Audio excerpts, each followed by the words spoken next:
அந்த கர்த்தருடைய ஜெபத்திலே சொல்லப்படாததா இருந்தாலும் நமக்கு ரொம்ப முக்கியமான ஒரு ஜெபத்தை நம்ம தினந்தோறும் செய்ய வேண்டும் என்பதை குறித்து நாம் கற்றுக்கொள்ள போகிறோம். அது என்னன்னு சொன்னா வாசிக்கலாம்.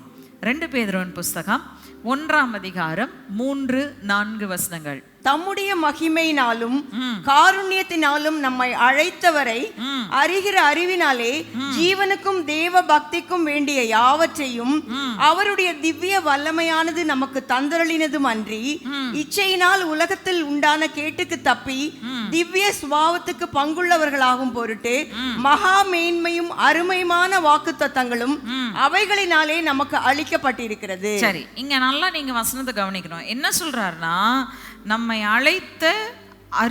அழைத்தவரை அறிகிற அறிவினாலே ஜீவனுக்கும் தெய்வ பக்திக்கும் தேவையான யாவற்றையும் முதலாவது தேவனுடைய திவ்ய வல்லமை நமக்கு கொடுத்திருக்கிறது. Right, the power of God. தேவனுடைய வல்லமை தான் தீர்க்க தரிசனங்களின் மூலமாய், செய்திகளின் மூலமாய், வார்த்தைகளின் மூலமாய், வாக்குத்தத்தங்களின் மூலமாய் உங்களை நோக்கி வருகிறது. ஆனா it is not just the power of God. அங்க சொல்லப்பட்டிருக்கு, கடைசியில் சொல்லப்பட்டிருக்குது, மகா மேன்மையும் அருமையுமான வாக்கு தத்தங்களும் அவைகளினாலே நமக்கு அளிக்கப்பட்டிருக்கிறது. So where is the provision? ஆண்டவர் உங்களுக்கு கொடுக்குற ப்ரொவிஷன் எங்கங்க இருக்கு? ப்ராமிசஸ்ல இருக்கு. ஹல்லேலூயா சொல்லுங்க. the provision is in the promises. வாக்கு தத்தங்கள்ல தான் தேவன் எனக்கு வைத்திருக்கிற வழி இருக்கு. ஹல்லேலூயா. இப்போ இந்த வாக்கு தத்தம் தேவன் எனக்கு தந்திருக்கிறார். எதற்காக தந்திருக்கிறார்? ஜீவனுக்கும் தெய்வ பக்திக்கும் தேவையான எல்லாவற்றையும் வழங்கும்படி தானே கொடுத்துருக்கிறார். அப்புறம் ஏன் வாக்கு தத்தத்தை கொடுத்தவர் அதை செய்யாம போவாரு அப்படின்னு நீங்க கேட்கலாம். நல்லா கவனிங்க. வேதத்துல நிறைய பரிசுத்தவான்கள் நிறைய ப்ராமிசஸை பெற்றுக்கொண்டாங்க. ஆனால் அவங்க பெற்றுக்கொண்ட வாக்கு தத்தங்கள் எல்லாம் ஆட்டோமேட்டிக்காக அவங்க வாழ்க்கையில் செயலாற்றுச்சான்னு கேட்டிங்கன்னா இல்லை. அவங்க ஜெபிச்சாங்க, ஜெபித்த பொழுது தான் அது நடந்தது. 2 சாமுவேல் புஸ்தகம் 7ஆம் அதிகாரம் 25ஆம் வசனம். இப்பொழுதும் தேவனாகிய கர்த்தாவே, நீர் உமது அடியானையும் அவன் வீட்டையும் குறித்து சொன்ன வார்த்தையை என்றென்றைக்கும் நிலைவரப்படுத்த தேவரீர் சொன்னபடியே செய்தருளும். என்ன சொல்றாரு தாவீது? ஆண்டவரே, சொன்னீங்க, சொன்னா போதாது, செய்தருளும் என்று சொல்லி அவர்தான் ஜெபிக்கிறதை நாம் பார்க்கிறோம். அல்லேலூயா. இன்னொரு இடம் பார்க்கலாம். ஆதியாகமத்தின் புஸ்தகம் 32ஆம் அதிகாரம் 12ஆம் வசனம். இங்கேயும் யாக்கோபு தேவனோடு கூட பேசுகிறார். என்ன சொல்றாரு வாசிங்க. தேவரீரோ, நான் உனக்கு மெய்யாகவே நன்மை செய்து உன் சந்ததியை எண்ணி முடியாத கடற்கரை மணலை போல மிகவும் பெருக பண்ணுவேன் என்று சொன்னீரே என்றான். ஓகே, என்ன சொல்றாரு யாக்கோபு? ஆண்டவரே, நீங்க தானப்பா சொன்னீங்க, கடற்கரை மணலை போல மிகவும் உன் சந்ததியை பெருக பண்ணுவேன் என்று சொன்னீரே, அதை செய்தருளும் என்று சொல்லி இங்க கேட்கிறதை நாம் பார்க்கிறோம். ரைட். ஆபிரகாமுக்கு கொடுக்கப்பட்ட வாக்குத்தத்தம், ஈசாக்குக்கு கடந்து வந்த வாக்குத்தத்தம், யாக்கோபு கிட்ட கொடுக்கப்படுகிற வாக்குத்தத்தம், முற்பிதாக்களுக்கு நீங்க கொடுத்ததை நீங்க செஞ்சுதானே முடிப்பீங்க, நாங்க எதுக்கு ஜெபம் பண்ணோம்னு சொல்லிட்டு யாக்கோபு சும்மா இருக்கல. யாக்கோபு என்ன சொல்றாரு? ஆண்டவரே, நீர்தானே சொன்னீர். Hallelujah. Hold God to his word. Right. இப்போ ஏன் நம்ம ஜெபிக்கணும்? இந்த ஜெபிக்கிறதுனால என்ன நடக்குது, அல்லது இந்த ஜெபிக்கிறது எதை குறிக்கிறது? ரைட். இந்த பல விதத்தில் நீங்கள் கேட்டுக்கலாம். But let me tell you, 3 காரியம் நான் சொல்ல போகிறேன். ஏன் நீங்கள் ஜெபிக்கணும்? Why should you pray every day? வாக்கு தத்தங்களையும் தீர்க்க தரிசனங்களையும் கொண்டு ஏன் ஒவ்வொரு நாளும் நீங்கள் ஜெபிக்க வேண்டும்? அப்போஸ்தலர் 4, 23, 24, 25, 26 இந்த அடியெல்லாம் வாங்கிட்டு அவங்க வெளியில வந்ததுக்கு அப்புறம் நடந்தது வாசிக்கலாம்.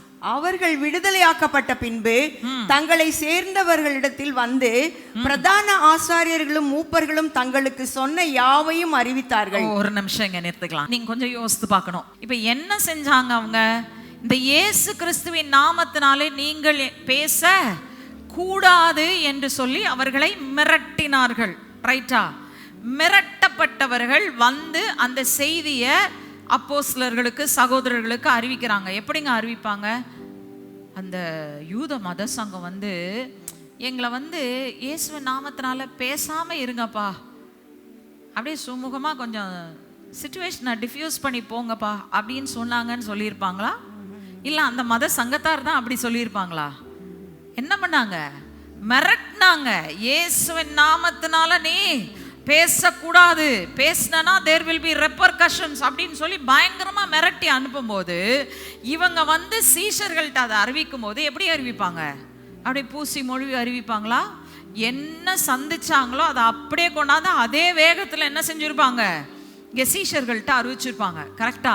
இப்போ இதை கேட்ட உடனே சீஷர்கள் என்ன செஞ்சிருக்கணும்? ஐயோ அப்படி ஒரு பிரச்சனை வந்துருச்சா, அப்போ நம்ம கொஞ்ச நாளைக்கு அடங்கிடுவோம், போர்டெல்லாம் கழட்டிடுவோம், இனிமேல் நம்ம பேப்டிசம் எல்லாம் கொடுக்க மாட்டோம், வெளியில் தெரிஞ்சிருச்சுன்னா திரும்ப நமக்கு பிரச்சனை வந்துருமே அப்படின்னு சொன்னாங்களா? மிரட்டப்பட்ட உடனே எப்படி இருந்திருக்கும் இவங்களுக்கு சூழ்நிலை? யோசிச்சு பாருங்க. பயந்து போய் எல்லாத்தையும் கொஞ்ச நாளைக்கு மூட்டை கட்டி வச்சிருவோம்ப்பா, கொஞ்சம் அப்படியே விட்டு பிடிப்போம் அப்படின்லாம் அவங்க சொல்லலை. என்ன நடந்தது வாசிக்கலாம். அடுத்தது 24ஆம் வசனம். அவர்கள் அதை கேட்டு ஒருமனப்பட்டு தேவனை நோக்கி சத்தமிட்டு, கர்த்தாவே, நீர் வானத்தையும் பூமியையும் சமுத்திரத்தையும் அவைகளில் உள்ள யாவற்றையும் உண்டாக்கின தேவனாய் இருக்கிறீர். புறஜாதிகள் கொந்தளித்து ஜனங்கள் விருதா காரியங்களை சிந்திப்பானேன் என்றும், கர்த்தருக்கு விரோதமாகவும் அவருடைய கிறிஸ்துவுக்கு விரோதமாகவும் பூமியின் ராஜாக்கள் எழும்பி நின்று அதிகாரிகள் ஏகமாய் கூட்டம் கூடினார்கள் என்றும் தேவரீர் உம்முடைய தாசனாகிய தாவீதின் வாக்கினால் உரைத்தீரே. ஓகே, இப்போ எங்க தாவீதின் வாக்கினால் தேவன் இதை உரைத்தார்? எனக்கு சொல்லுங்க, யாருக்காவது தெரியுமா? சங்கீதம் 2ல் இவங்க சொல்ற அத்தனையும் அப்படியே இருக்கு. மிரட்டப்பட்ட உடனே இவங்க அடங்கி உட்கார்ல, எங்க போயிட்டாங்க? வாக்கு தத்தத்தை பிடிச்சி இழுத்துட்டு வந்தாங்க. எங்க இருந்து இழுத்துட்டு வராங்க? சங்கீதம் 2ல் சொல்லி கொண்டாடுறாங்க. சொல்லி கொண்டாந்து என்ன பண்றாங்க? ஜெபிக்கிறாங்க. என்ன ஜெபிக்கிறாங்க? ஆண்டவரே இப்படியெல்லாம் சொல்லி இருக்குது அப்படின்னு சொல்லிட்டு அந்த ப்ராமிஸை they started to apply to their circumstances. என்ன பண்ணாங்க வாசிக்கலாம். 29ஆம் வசனத்திலிருந்து 31 வரைக்கும் வாசிக்க போறோம். Acts 4:29-31. இப்பொழுதும் கர்த்தாவே, அவர்கள் பயமுறுத்தல்களை தேவரீர் கவனித்து உம்முடைய பரிசுத்த பிள்ளையாகிய இயேசுவின் நாமத்தினாலே அடையாளங்களும் அற்புதங்களும் நடக்கும்படி செய்து பிணியாளிகளை குணமாக்கும்படி உம்முடைய கரத்தை நீட்டி உம்முடைய ஊழியக்காரர் உம்முடைய வசனத்தை முழு தைரியத்தோடும் சொல்லும்படி அவர்களுக்கு அனுகிரகம் செய்தருளும் என்றார்கள். ஒரே நிமிஷம் இங்க ஸ்டாப் பண்ணிக்கலாம். என்ன ஜெபம் பண்ணாங்க? ஆண்டவரே, இன்னும் அதிகமான அற்புதங்கள், இன்னும் அதிகமான அதிசயங்கள், அடையாளங்கள் உம்முடைய ஊழியக்காரர் மூலமா செய்து உம்முடைய ஊழியக்காரர் உம்முடைய வசனத்தை முழு தைரியத்தோடு சொல்லும்படி அவர்களுக்கு அனுக்கிரகம் செய்ய வேண்டும் என்றார்களாம். அல்லேலூயா. ஓகே, இதுதான் வந்து விசுவாசம். எதுல விசுவாசம்? ஏன் இவ்வளவு விசுவாசம் அவங்களுக்கு? கர்த்தர் வாக்குத்தத்தத்தை கொடுத்திருக்கிறாரு. தாவீதுக்கு கொடுத்த வாக்குத்தத்தம் அல்ல, அது எனக்கும் கொடுக்கப்பட்ட வாக்குத்தத்தம் என்று சொல்லி அந்த வாக்குத்தத்தத்தில் வைத்திருந்த விசுவாசத்தை எடுத்துக்கொண்டு தங்கள் சூழ்நிலைக்கு அதை அப்ளை பண்ணி ஜெபம் பண்ணும்போது என்ன நடக்குது வாசிக்கலாம். அடுத்த வசனம் 31ஆம் வசனம். அவர்கள் ஜெபம் பண்ணின போது அவர்கள் கூடியிருந்த இடம் அசைந்தது. ஒரு அசைவு உண்டாச்சு. இப்பொழுதுங்க வாக்குத்தத்தத்தை எடுத்துக்கொண்டு அந்த வாக்குத்தத்தத்தை பிடித்து கொண்டு வாக்குத்தத்தத்துல விசுவாசம் வைத்து அதை தங்கள் சூழ்நிலைக்கு கொண்டாந்து இறக்கும் போது இடமே அசைஞ்சு போச்சு. ரைட், அடுத்தது வாசிக்கலாம். அவர்கள் எல்லோரும் பரிசுத்த ஆவியினால் நிரப்பப்பட்டு தேவ வசனத்தை தைரியமாய் சொன்னார்கள். அங்க சொன்னது மட்டும் இல்லைங்க, அவங்க இங்க ஜெபித்த ஜெபத்தின் விளைவுதான் அப்போஸ்தல நடபடிகளின் புஸ்தகமே. அற்புதங்கள், அடையாளங்கள், அதிசயங்களினால் அந்த அப்போஸ்தல நடபடிகளின் புஸ்தகத்தின் ஒவ்வொரு அத்தியாயமும் நிரப்பப்பட்டு இருக்கிறது என்று சொன்னால் அது அன்றைக்கு சீஷர்கள் தேவனுடைய வாக்குத்தத்தத்திலே விசுவாசம் வைத்து அந்த விசுவாசத்தோடு கூட ஜெபம் பண்ணினதுதான் அதனுடைய விளைவு. ஹல்லேலூயா. யோசிச்சு பாருங்க, அன்னைக்கு அவங்க அப்படி ஜெபம் பண்ணாம இருந்திருந்தா இன்னைக்கு அப்போஸ்தல நடபடிகளின் புஸ்தகம் நம்ம கையிலேயே இருந்திருக்காது. ஹல்லேலூயா. இப்போ நம்ம பார்க்குறோம் they were bold. இப்போ நம்ம ஃபெய்த் அப்படின்றது எதில் இருக்கா அப்படின்னாக்கா, நான் ஏற்கனவே உங்களுக்கு ஒரு செய்தியில் சொல்லியிருக்கிறேன். Faith is in the faithfulness of God. விசுவாசம் என்பது எதில் இருக்கிறதுனா தேவனுடைய உண்மை என்னும் தன்மையில் இருக்குது. வாசிங்க 1 தெசலோனிக்கர் 5:24. 1 Thessalonians 5:24. உங்களை அழைக்கிறவர் உண்மை உள்ளவர், அவர் அப்படியே செய்வார். எப்படி செய்வார்? அவர் வாக்குத்தத்தங்களை கொடுத்தாரானால் அந்த வாக்குத்தத்தங்களை அப்படியே செய்வார். பரிசுத்தமாக்குவேன் சொன்ன கர்த்தர் பரிசுத்தமாக்குவார்னா என்ன வாக்குத்தத்தத்தை கொடுத்தாரோ அத்தனை வாக்குத்தத்தத்தையும் உங்க வாழ்க்கையில நிறைவேற்றும் அளவு உங்களை கைவிடாதிருப்பார். அல்லேலூயா. வாக்குத்தத்தத்தில் உண்மை உள்ளவர். மனுஷன் வேணா உண்மையற்றவனா விட்டு ஓடுவான், ஆனா தேவனோ ஒருபோதும் பின்வாங்குவதில்லை. நீங்களும் நானும் திரும்பி வாக்குத்தத்தத்தை பிடித்து கொண்டு ஆண்டவரே நீ சொன்னீரே செய்தருளும்னு கேட்டா போதும், அவர் நமக்கு செய்கிற தேவனாயிருக்கிறார். அல்லேலூயா. நம்ம பல நேரத்தில் கேட்குறோம், ஆனால் நம்ம சுயமாக கேட்குறோம். அவர் கொடுத்த வாக்குத்தத்தத்தின் அடிப்படையில் கேளுங்க. ஏன் தெரியுமா? ரெண்டாவது காரியம் என்னன்னா, இதில் விஷயம் என்னன்னா, முதலாவது அது நமக்கு நம்ம விசுவாசத்தை தூண்டி எழுப்புறதுக்கு வாக்குத்தத்தத்தை சொல்லி ஜெபிக்கும் போது ஏன் விசுவாசத்தை தூண்டி எழுப்புது? தேவனுக்கும் காண்பிக்குது, பிசாசுக்கும் காண்பிக்குது. நான் அந்த வசனத்தில் நான் என்ன செஞ்சுருக்கேன்? அந்த வாக்குத்தத்தத்தில் விசுவாசம் வச்சுருக்கேன்னு காட்டுது. ரெண்டாவதாக என்ன செய்கிறதுன்னு சொன்னால், தேவனுடைய சித்தத்தின் மையத்துக்குள்ள நம்மளை வைக்குது. நல்லா கவனிங்க. ரெண்டாவது காரியம் என்னன்னா, இந்த வாக்குத்தத்தங்களை கொண்டு ஜெபிப்பது உங்களை தேவனுடைய சித்தத்தின் மையத்தில் வைக்கும். ஏன் தெரியுமா? முன்னாடி எப்படி இருக்கும்னா, போய் யாருக்காவது ரொம்ப சிக்காக இருப்பாங்க, ஐசியூவில் இருப்பாங்க, இல்லை ரொம்ப சீரியஸ் கண்டிஷனில் இருப்பாங்க, ஜெபிக்க சொல்லுவாங்க. ஜெபிக்கும் போது ஆண்டவரே இவங்களுக்கு பூரண சுகத்தை கொடுத்து, ஆண்டவரே இவர்கள் படுக்கையை விட்டு எழுந்து நல்ல ஆரோக்கியத்தோடு இருக்கணும் ஆண்டவரேன்னு ஜெபிக்கிறதுக்கே கொஞ்சம் யோசிப்பேன். ஏன் தெரியுமா? எனக்குள்ள ஒரு பயம், இந்த ஜெபத்தை ஆண்டவர் 2 விதமாக ஆன்சர் பண்ணலாம். ஒன்று, அந்த நபரை அந்த படுக்கையை விட்டு ஐசியூ விட்டு நல்ல சுகமாக்கி வெளியிலையும் கொண்டாடலாம். இல்லைன்னா போதுமானேன்னு தூக்கி பரலோகத்துக்கு கொண்டு போயிட்டாருன்னா அங்கே அவர் பூர்ண சுகத்தை தான் அனுபவிப்பார் இல்லையா? பரலோகத்தில் என்ன இல்லை, வியாதி இல்லை, கஷ்டம் இல்லை, நஷ்டம் இல்லை. அங்கே போயிட்டாருன்னா நமக்கு ஜெபிச்ச ஜெபம் கரெக்டாக நிறைவேறும். சரி, எனக்கு ஒரு டவுட் எப்போவுமே. அப்புறம் ஆண்டவர் அதை கிளாரிஃபை பண்ணார் எனக்கு. அப்படி இல்லை, ஐ ஆம் powerful to do it right here on this earth. நான் பரலோகத்தில் கொண்டு போய் தான் பூர்ணப்படுத்தணும்னு அவசியம் இல்லை, இங்கேயும் செய்ய வல்லவராக நான் இருக்கிறேன். நீ விசுவாசிச்சா தேவ மகிமையை காண்பாய். ரைட்? ஸோ வாக்குத்தத்தம் இருந்துருச்சுன்னு வச்சுக்கோங்களேன், எனக்கு பிரச்சனையே கிடையாது. ஆண்டவரே நீங்கள் தானே இந்த வார்த்தையை சொன்னீங்க, ஆரோனின் கோல் துளிர்க்கும் என்று சொன்னீங்க, செய்யுங்க ஆண்டவரே. அல்லேலூயா. பரிசுத்த ஆவியானவர், உயிர்த்தெழுதலின் ஆவியானவர், கிறிஸ்து இயேசுவுக்குள் இருந்த அதே ஆவியானவர் உங்களுக்குள் இருந்தால் சாவுக்கு ஏதுவான சரீரத்தை உயிர்ப்பிப்பார். நீங்க தான் ஆண்டவரே சொல்லி இருக்கிறீங்க. அல்லேலூயா. வழங்குதா? நான் சொல்றது எத்தனை பேருக்கு புரியுது? வாக்குத்தத்தம் இருந்துட்டா நமக்கு எந்த ஒரு சந்தேகமும் தேவையில்லை. ஏன்னா ரொம்ப கிளியரா நமக்கு என்ன தெரியும், ஆண்டவர் சொல்றாரு, சொல்றதை செய்ய போறாருன்னு நம்ம அழகா என்ன செஞ்சிடலாம், தைரியமா ஜெபம் பண்ணிட்டு வந்துடலாம். இப்போ அது மற்றவங்களுக்கு, நமக்கு என்ன நடக்க போகிறது என்பதை நாம் தெளிவாய் அறிந்து தெளிவாய் அதற்காக ஜெபிக்கக்கூடியவர்களாய் மாறுகிறோம். அல்லேலூயா. அதனால தான் வாக்குத்தத்தங்களை நம்ம பிடித்து கொண்டு ஜெபிக்க வேண்டும். வாசிங்க 1 யோவான் 5ஆம் அதிகாரம் 14ஆம் வசனம். 1 John chapter 5 verse 14. நாம் எதையாகிலும் அவருடைய சித்தத்தின்படி கேட்டால் அவர் நமக்கு செவி கொடுக்கிறார் என்பதே அவரை பற்றி நாம் கொண்டிருக்கிற தைரியம். அல்லேலூயா. வசனம் என்ன சொல்கிறது? அவருடைய சித்தத்தின்படி கேட்பீர்கள் என்று சொன்னால், அவருடைய சித்தம் எப்படிங்க வெளிப்படுது உங்களுக்கு? வாக்குத்தத்தங்களின் மூலமாய் வெளிப்படுத்துறார், உங்களோட பேசுகிறதன் மூலமாய் வெளிப்படுத்துகிறார். யாரோ ஒருத்தரை கொண்டு உங்கள்கிட்ட சொல்றார் வார்த்தையை, நீங்க பிடிச்சுக்கிறீங்க. இப்போ வாக்குத்தத்தம் அங்கே இருக்கு, சித்தம் அதில் வெளிப்படுது. அதை பிடிச்சிக்கிட்டு ஜெபம் பண்ணீங்கன்னா என்ன நடக்கும்? You become unsinkable, unshakable and unchangeable like the will of God. நீங்க மாறுவீங்க, ஆனா உங்க வாழ்க்கைக்கு தேவன் வைத்திருக்கிறத ஒருவராலும் மாற்ற முடியாது.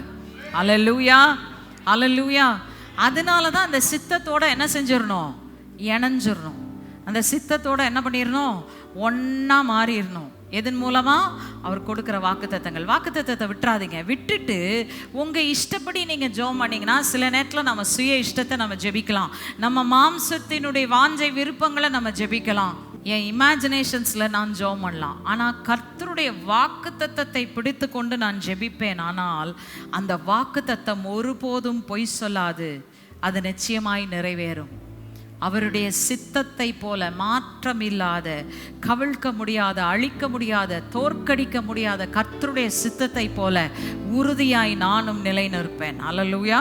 வாசிங்க யோபு 42:2.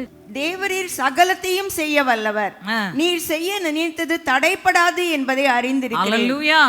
உம்முடைய சித்தத்தின்படி நீங்க எங்களுக்கு வாக்குத்தத்தத்தை கொடுத்துட்டீங்கன்னா நீங்க சொன்னது நிச்சயமா நிறைவேறும். அல்லேலூயா.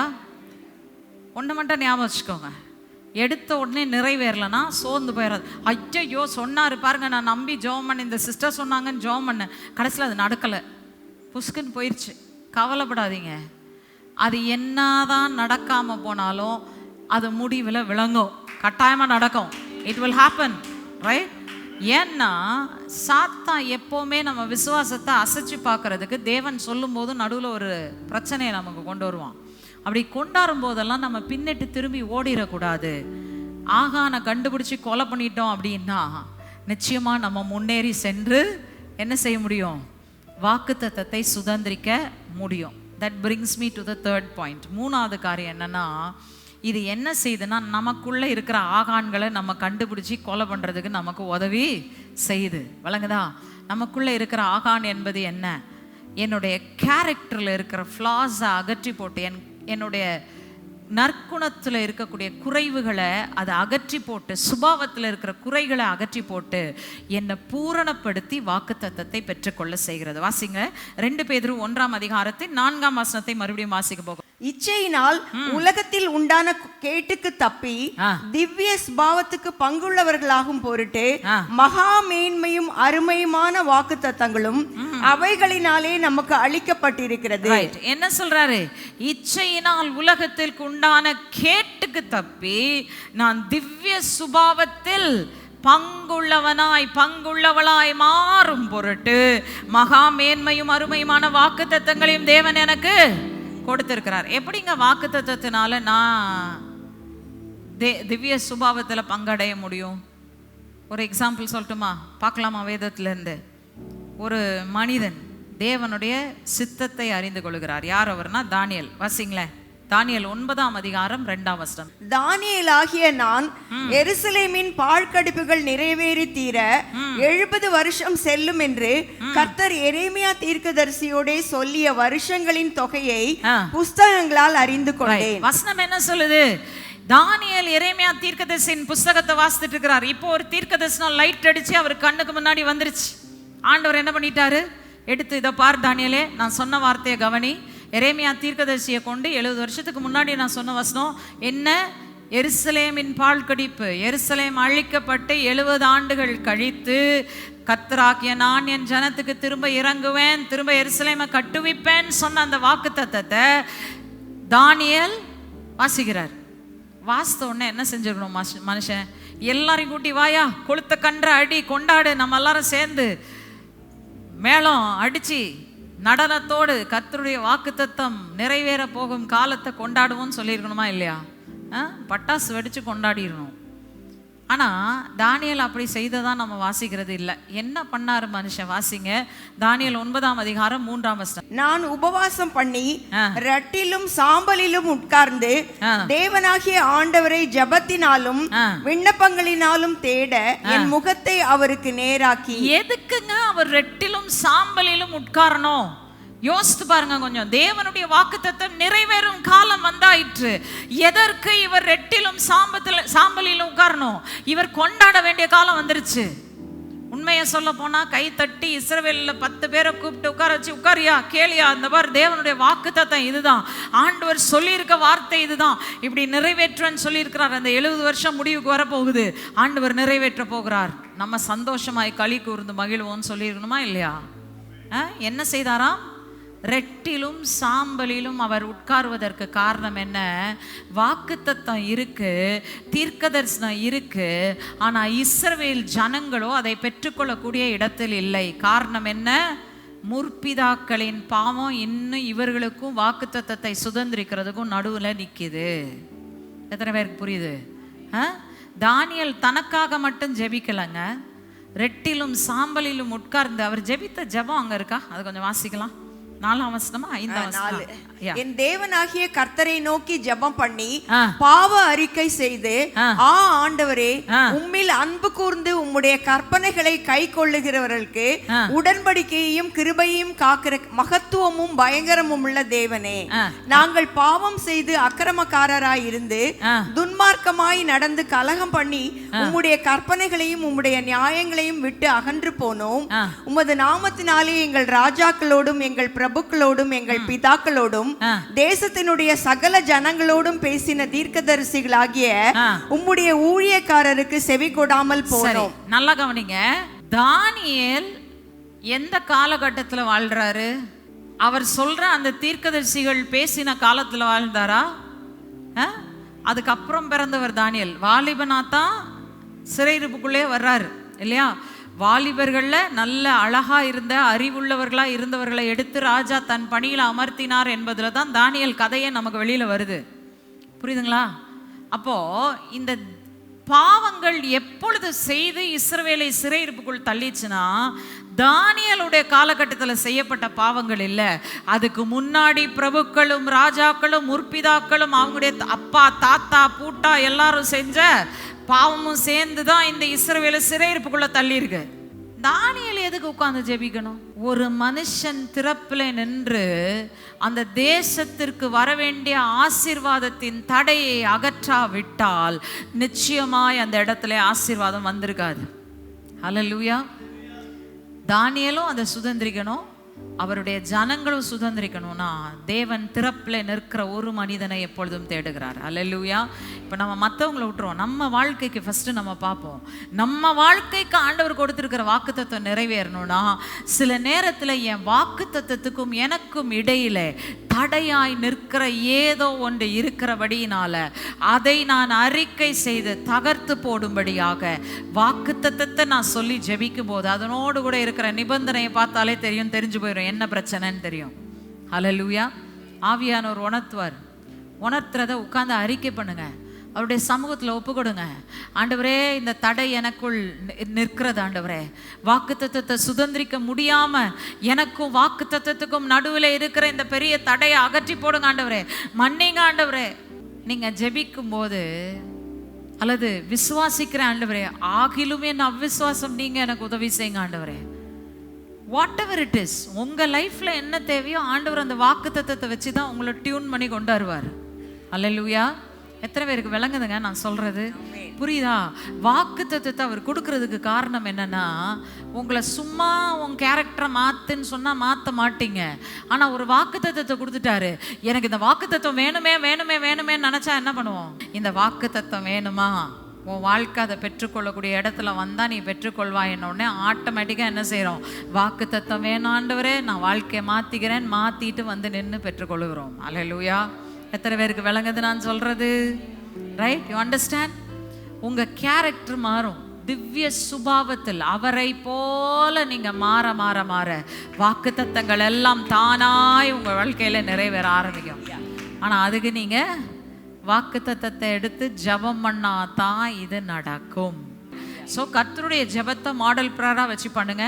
அதுக்கப்புறம் இஸ்ரவேலுக்காக ஜெபிங்க. 4 பாயிண்ட் சொன்ன. இஸ்ரவேல் சமாதானமாக இருக்கணும், இஸ்ரவேல் கூட்டி சேர்க்கப்படணும் தேசத்தில், இஸ்ரவேல் பாதுகாப்பாக இருக்கணும், கடைசியாக இஸ்ரவேல் ரட்சிக்கப்படணும். ஆண்டவரே, அதுக்காக எக்ஸ்ட்ராவாக ஒரு ஜெபம் போடுங்க. அடுத்தது உங்களுக்கு என்ன வாக்குத்தத்தம் கொடுத்துருக்கிறாரோ நோட் புக் போட்டு எழுதுங்க. நிறைவேறாத வாக்குத்தத்தம் எல்லாத்தையும் எழுதி வைங்க. எழுதி வச்சு ஜெபம் பண்ணுங்க. ரொம்ப நிறைய வாக்குத்தத்தம் இருக்குது சிஸ்டர் அப்படின்னா பரவாயில்ல, மாதம் முழுக்க ஒரு நாள் ஒரு வாக்குத்தத்தத்தை சொல்லி ஜெபம் பண்ணுங்க. நான் சேலஞ்ச் பண்ணுறேன், அத்தனை வாக்குத்தத்தம் இருக்கவே இருக்காது. மிஞ்சி போனால் 4-5 வாக்குத்தத்தம் இருக்கும். ரைட்? என்ன வாக்குத்தத்தத்தை சொல்லி ஜெபிக்கிறது எனக்கு தெரியலையே. சரி, சபையில் சொல்கிற வாக்குத்தத்தத்தை நாச்சும் எழுதி வச்சு ஜெபம் பண்ணுங்க. ஏன்னா நிறைய பேர் வந்து சொல்கிறீங்க, சிஸ்டர் இந்த மாதம் கொடுத்த வாக்குத்தத்தம் எனக்கே கொடுத்த மாதிரி இருந்தது. எனக்கு தான் சிஸ்டர். நேற்று சிஸ்டர் இக்னாச்சியம்மாள் வீட்டுக்கு போனப்போ நான் வந்து என்ன செய்தி கொடுக்குறதுன்றப்பா ஆண்டவர் எனக்கு ஒரு வார்த்தை கிளியராக கொடுத்தாரு. நான் அந்த செய்தியை கொடுக்குறேன். ஆனால் அங்கே இருக்கிற ஜனங்களை பார்த்தோன்னே நான் கொஞ்சம் ஆடிட்டேன். ஐயோ, இவங்க இப்போ தான் கர்த்தருக்குள்ளே வர்ற ஜனங்க, இவங்களுக்கு போய் ஆழமாக நம்ம சொன்னால் என்ன புரியுமோ தெரியலையே அப்படின்னு யோசிச்சுட்டு நான் அந்த வார்த்தையை எடுத்து பேசுகிறேன். முடிஞ்ச உடனே ஒரு 5-6 பேர் வந்து சொல்கிறாங்க, அந்த வார்த்தை அப்படியே எனக்கு தான். யார்? இங்கே இது வச்சுக்கிட்டு கையில் கட்டிக்கிட்டு வந்து சொல்கிறாங்க. வார்த்தை எனக்கே தான். I was amazed. முதல் ப்ரேயர் ரிக்வெஸ்ட் என்கிட்ட வந்து அது முடிச்ச உடனே ஒரு அம்மா வந்து நின்னாங்க. சொன்னாங்க, பராக்கிரமனால் கொள்ளையிடப்பட்டதும் பலவந்தனால் சிறைப்பட்டு போனதும் விடுவிப்பேன், உன்னோடு வழக்காடுகிறவளோடு நான் வழக்காடி உன் பிள்ளைகளை ரட்சித்துக் கொள்வேன்னா கரெக்டாக ஆண்டவர் அவங்களோட பேசியிருக்கிறார். அப்படியே எனக்கு உரியது அப்படின்றாங்க. வழங்குதா? வாக்கு தத்தத்தை ஆண்டவர் கொடுத்தாரு, பிடிச்சோன்னா நிச்சயமாக விடுதலை நமக்கு வரும். Hallelujah. The promises of God. God knows our circumstances. நம்முடைய சிச்சுவேஷன்ஸ் அறிந்து தான் ஆண்டவர் நமக்கு வாக்குத்தத்தத்தை கொடுக்குறாரு. பிடிச்சிக்கோங்க, ஜபம் பண்ணுங்க, விடாதீங்க. ஒவ்வொரு நாளும் உட்காந்து ஆண்டவருடைய சமூகத்தில் சொன்னீங்களா ஆண்டவரே, சொன்னீங்களா ஆண்டவரே, சொன்னீங்களே ஆண்டவரே. உங்களுக்கு விசுவாசம் வந்துருச்சு, ஆண்டவர் செய்திருவாருன்னு சொன்னால், ஆண்டவரே செய்ய போறீங்க, உமக்கு நன்றி, செய்கிறீர் உமக்கு நன்றி, செய்கிறீர் நன்றி, செய்கிறீர் நன்றி. வெவ்வேறு ஸ்டேஜஸ் இருக்குங்க. நம்ம எல்லாரும் ஒரே ஸ்டேஜில் இல்லை, ரைட்டா? ஒவ்வொருத்தரும் ஒரு ஒரு ஸ்டேஜில் இருப்பீங்க. சிலர் அந்த வாக்குத்தத்தத்தை சொல்லி எனக்கு நிறைவேற்றுங்க ஆண்டவரேன்னு சொல்லக்கூடிய ஸ்டேஜில் இருக்கிறீங்களா? சொல்லுங்க. நானே நிறைய நேரத்தில் சொல்கிறது உண்டு. சில வாக்குத்தத்தங்களை ஆண்டவர்கிட்ட சொல்லி, ஆண்டவர் இது எப்படி நிறைவேற போகுதுன்னு தெரியல, ஆனால் நீங்கள் நிறைவேற்றுங்கப்பா, செய்யுங்கப்பா, செய்யுங்கப்பான்னு சொல்லுவேன். சிலதை எனக்கு நம்பிக்கை வந்துடும், ஆண்டவரே நீங்கள் செய்கிறீர் உமக்கு நன்றின்னு சொல்லுவேன். வழங்குதா உங்களுக்கு?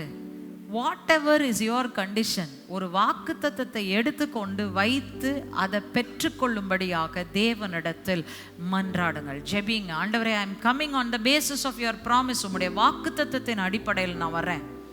நானா வரல, நானா கேட்கல, நீங்கள் சொன்ன வாக்குத்தத்தம், நீங்கள் என்னோட பேசின காரியம் ஆண்டவரே. நீங்கள் என் காதுகள் கேட்க இந்த வசனத்தை உரைத்தீர், நான் அதை பிடித்து தான் நான் ஜெபிக்கிறேன் ஆண்டவரேன்னு சொல்லி ஆண்டவர்கிட்ட வாங்க.